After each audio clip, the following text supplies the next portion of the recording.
राम राम सभी को। My self नवीन कुमार। और एक ऐसी कंपनी जो कि टिकट बुकिंग का काम करती है, चाहे वो बस की टिकट हो, रेलवे की हो, चाहे एयरप्लेन की टिकट्स हो। सो उन टिकट बुकिंग का काम करने वाली कंपनी अपना आईपीओ लेके आ रही है। सो इस वीडियो में हम जानने की कोशिश करेंगे कि आईपीओ में अप्लाई करना कितना हमारे लिए बेनिफिशियल हो सकता है और फ्यूचर में कंपनी किस तरीके से काम कर सकती है पास्ट के रिकॉर्ड को या परफॉर्मेंस को देखते हुए। सो अगर बेसिक डिटेल्स की अगर बात करते हैं, 10 जून से 12 जून के बीच में कंपनी का आईपीओ खुलने वाला। कंपनी ने 93 रुपीज़ का प्राइस सेट किया है। यहाँ पर आपको एक आईपीओ की फाइल के लिए 14,973 रुपये की जरूरत पड़ने वाली है। कंपनी इस आईपीओ के थ्रू 740 करोड़ रुपए उठाना चाह रही है, जिसमें से 120 करोड़ रुपीज ही कंपनी के पास में जाने वाले हैं। बाकी 620 करोड़ के जो शेयर्स हैं वो कंपनी के जो प्रमोटर लोग हैं, वो शेयर होल्डर्स जो लोग हैं, वो यहाँ पर बेच रहे हैं। अब यहाँ पे उन शेयर होल्डर्स के अंदर में सेफ पार्टनर्स, कितना है 15 पार्टनर्स, रजनीश कुमार, सारे ही इंक्लूडेड हैं यहाँ पर शेयर होल्डर्स की लिस्ट के अंदर में, जिन्होंने पहले ही कंपनी के अंदर में इनिशियल लेवल्स के ऊपर में ही कंपनी में इन्वेस्टमेंट कर दिया था। यहाँ पर कुछ ऐसे शेयर होल्डर्स भी हैं जैसे प्लासिड होल्डिंग्स है, इन्होंने 81 रुपये में शेयर्स खरीदे थे। इनको मतलब ऑन एन एवरेज पड़े हैं 81 रुपये, 81 रुपीज़ के, और 93 में ये सारे शेयर्स अपने बेच के निकलने के लिए यहाँ पे तैयार हो रहे हैं। अगर आज की इनकी होल्डिंग देखते हैं आज के दिन, तो प्लासिड की आज के दिन होल्डिंग है 30 लाख, और ये सारे के सारे शेयर्स अपने निकल के बेच के निकल रहे हैं। बाकी ये जो लोग हैं जैसे सेफ पार्टनर्स हुआ, ये लगभग 20-25% के आसपास में अपनी शेयर होल्डिंग बेच रहे हैं। जैसे यहाँ पे 1,94,00,000 शेयर्स ये बेच रहे हैं। इनके पास में टोटल शेयर्स हैं 8,83,00,000। सो इस टाइप से सभी ही कुछ ना कुछ प्रॉफिट्स यहाँ पर कमाने की कोशिश कर रहे हैं। ये सारे इनके शेयर होल्डर्स हैं। अब यहाँ पे जो जिन्होंने अभी रिसेंट में इन्वेस्टमेंट किया है वो अपने यूजुअली सारे ही शेयर्स यहाँ पर बेच रहे हैं। तो ये एक थोड़ा सा नेगेटिव पॉइंट दिखता है कि ये जल्दी से जल्दी निकलने की क्यों कोशिश करें, क्यों इनको ऐसा लग रहा है कि हमने हायर प्राइस के ऊपर में पैसा लगाया। क्योंकि वही कोशिश करेगा जिनको ये फील होगा कि मैंने ऑलरेडी बहुत हायर प्राइस पे पैसा लगा दिया, मौका मिल रहा है निकलने का, तो निकल जाते हैं सारे शेयर्स बेच के। बट जिसने बताया कि मैंने बहुत लोअर लेवल पे लगाया, तो वो सोचता है कि मैं थोड़ा बहुत पैसा कमा लूँ, वो निकलने की नहीं सोचता, वो थोड़ा बहुत पैसा कमाने के बारे में सोचता है। जैसे हमने इनके केसेस के अंदर में देखा है कि ये लोग 20% के आसपास में शेयर बेच रहे हैं, ये प्लासिड वाले पूरे ही बेच रहे हैं।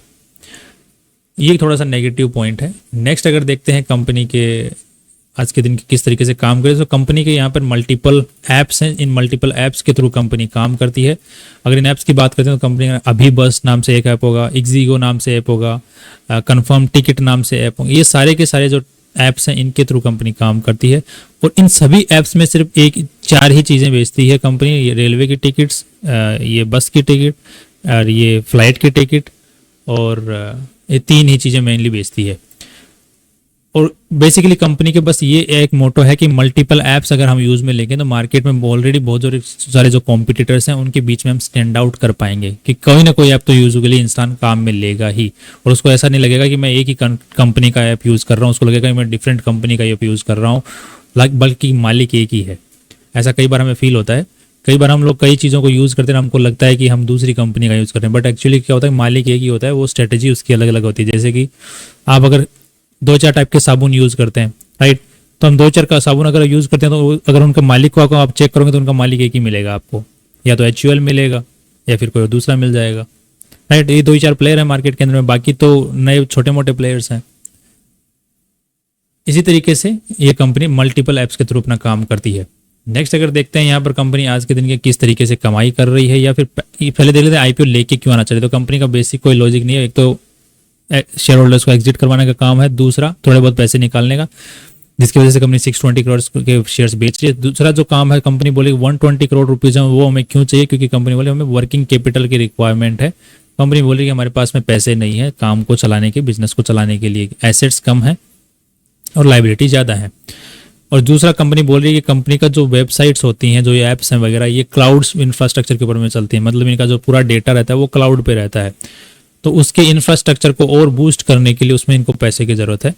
और तीसरा कंपनी बोले कि हमें और ग्रोथ चाहिए मार्केट के अंदर में, और बड़ा करना है अपने आप को, तो उसके लिए हमें इनऑर्गेनिक ग्रोथ के लिए पैसे खर्च करने हैं एक इन चीज़ों के लिए कंपनी। तो बेसिकली देखा जाए तो कंपनी अपने आप को थोड़ा सा और बड़ा करना चाहती है, जैसे कि सारी कंपनियां ही सेम बात बोलती हैं अपने फील्ड से रिलेटेड। इस फील्ड से रिलेटेड यही कंपनी के मेन चीज़ें हैं जिनके थ्रू कंपनी बड़ी हो सकती है, तो वही चीज़ें कंपनी ने बताई हैं। बट बेसिकली जितना ज़्यादा शेयर होल्डिंग पार्ट रेशियो को देखते हैं तो यहाँ पर शेयर होल्डर्स एग्जिट करना चाहते हैं कुछ लिमिट के अंदर में। अब देख लेते हैं कंपनी के अंदर में कोई और चीज़ें को अगर नज़र डालते हैं नेगेटिव्स एंड पॉजिटिव्स के ऊपर में।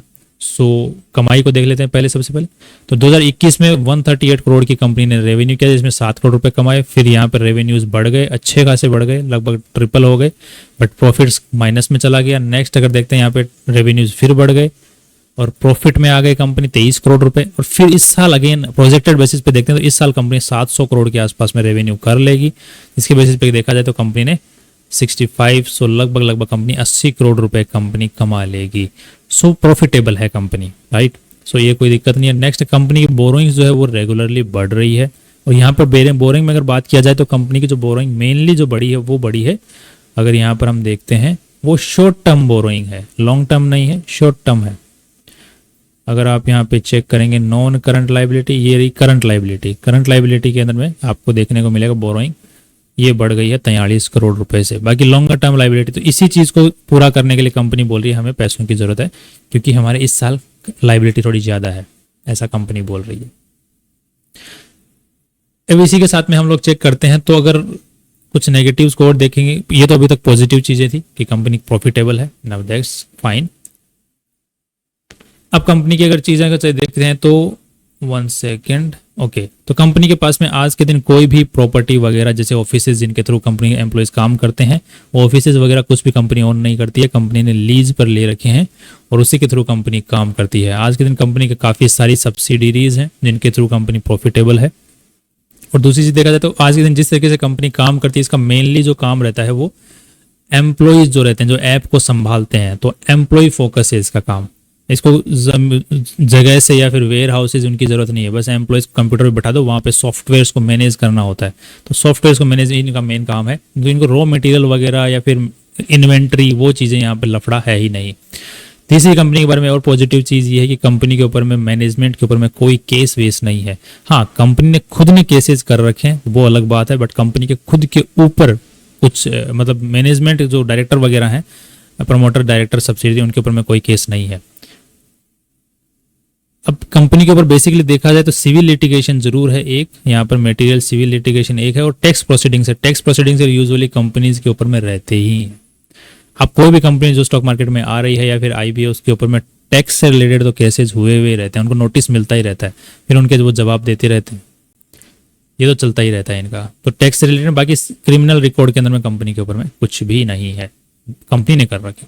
तो that is again positive about the company. Next देखते हैं कंपनी का जो ट्रेडमार्क है ईजीगो, जो आपने देखा था ये वाला, ये ट्रेडमार्क कंपनी का अभी तक रजिस्टर्ड नहीं है, बिकॉज अगर आप इसको ढंग से देखेंगे तो ईजीगो नहीं है, ये ईजीगो। सरल भाषा में जाइए तो ईजीगो को अगर हम लोग देखते हैं तो ये ट्रेडमार्क इनका रजिस्टर्ड नहीं है, क्योंकि बिकॉज एक दूसरी कंपनी थी इंडियन कंपनी ईजीगो, राइट। इन्होंने एक्स यूज किया, इन्होंने ZEE यूज किया है। तो इस कंपनी ने इनके ऊपर में केस कर दिया कि हमारा और इनका जो लोगो है, जो नाम है, वो सिमिलर है काफ़ी, जिसकी वजह से इनके ऊपर में 5 करोड़ का ठोक दिया और बाद में इनको यूज़ भी ना करने के लिए मना किया। बाद में कंपनी ने ऊपर से ऊपर, क्योंकि ब्रांड नेम है ईजीगो, एक काफ़ी बड़ा ब्रांड नेम बन चुका है, राइट। और यहाँ पर देखा जाए तो कंपनी ने इस चीज़ को अपने इसमें भी दिखा रखा है। अगर आप लोग इसके बैलेंस शीट को चेक करेंगे तो कंपनी ने इंटेंजिबल गुडविल के अंदर में दिखा रखा है कितने 248 करोड़ रुपीस के इनके पास में गुडविल है, जो कि इनकी पूरी बैलेंस शीट है उसका लगभग 40% इन्होंने गुडविल की फॉर्म में दिखा रहा है। गुडविल की फॉर्म में कंपनी के पास में क्या होता है, तो नाम ही होता है मेनली। तो अब इनका जो एक्चुअल नाम है वो ही इनके पास में रजिस्टर्ड नहीं है, तो गुडविल कौन सी दिखा रहे हैं मेरे को तो वो भी समझ के बाहर है। ये काफी नेगेटिव पॉइंट कंपनी बन जाता है। एक तो इनका ट्रेडमार्क रजिस्टर्ड नहीं है लोगो, दूसरा इनके ऊपर में ऑलरेडी केस हो रखा है, तीसरा ये एक पॉजिटिव न्यूज है, जो कंपनी ने इनके ऊपर में केस कर रखा था और जिसके नाम पे ईजीगो रजिस्टर्ड है, ये बैंकरप्ट हो चुकी है और इसका लिक्विडेशन चल रहा है, मतलब इसका एसेट्स वगैरह कंपनी बिक रही है। तो हो सकता है कि ये कंपनी आगे बोली लगा करके जो NCLT के थ्रू में वे जो नाम है उसको खरीद लें उनसे, तो फिर हो सकता है कि ईजीगो भी ये खरीद लें, और ईजीगो तो इनका है ही ऑलरेडी, तो दोनों ही रजिस्टर्ड हो जाएंगे, कोई दिक्कत नहीं रहेगी। बाकी अगर वो किस तरीके से मोड़ लेती हैं चीज़ें वो अलग आगे देखने की वाली बात है, बट आज की बात यह है कि कंपनी का जो ट्रेडमार्क है वो रजिस्टर्ड नहीं है।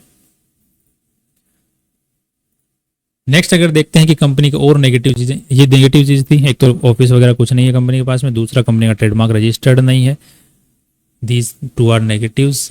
थर्ड देखते हैं कंपनी के जिस तरीके से हम लोग जो जो गुडविल है, जो कि बैलेंस शीट का हमने अभी भी बात की थी, गुडविल का जो बहुत बड़ा इंपॉर्टेंट रेशियो यहाँ पर बना हुआ है, ये काफ़ी ज़्यादा बड़ा अमाउंट गुडविल के अंदर में पड़ा हुआ है। तो ये थोड़ा सा नेगेटिव कंपनी के बारे में है। कंपनी की अगर दूसरी चीज़ों को चेक करते हैं, जिस तरीके से कंपनी प्रॉफिट कमा रही है, तो वहाँ पर एक इश्यू मुझे और नज़र आया कि कंपनी का इसी साल एक्सेप्शनल आइटम वाले प्रॉफिट बढ़ गए। बाकी कभी भी पहले एक्सेप्शनल आइटम के अंदर में कभी भी कंपनी को प्रॉफिट्स नहीं हुए। इस साल अचानक से 9 महीने में 229 करोड़ के एक्सेप्शनल आइटम्स में प्रॉफिट बढ़ गया, जिसकी वजह से कंपनी का नेट प्रॉफिट बढ़ गया, जिसकी वजह से कंपनी का पी रेशियो सुधर गया है। इसके ऊपर मुझे को थोड़ा सा डाउट है कि इसी साल आईपीओ वाले साल में ही कैसे बढ़ सकता है।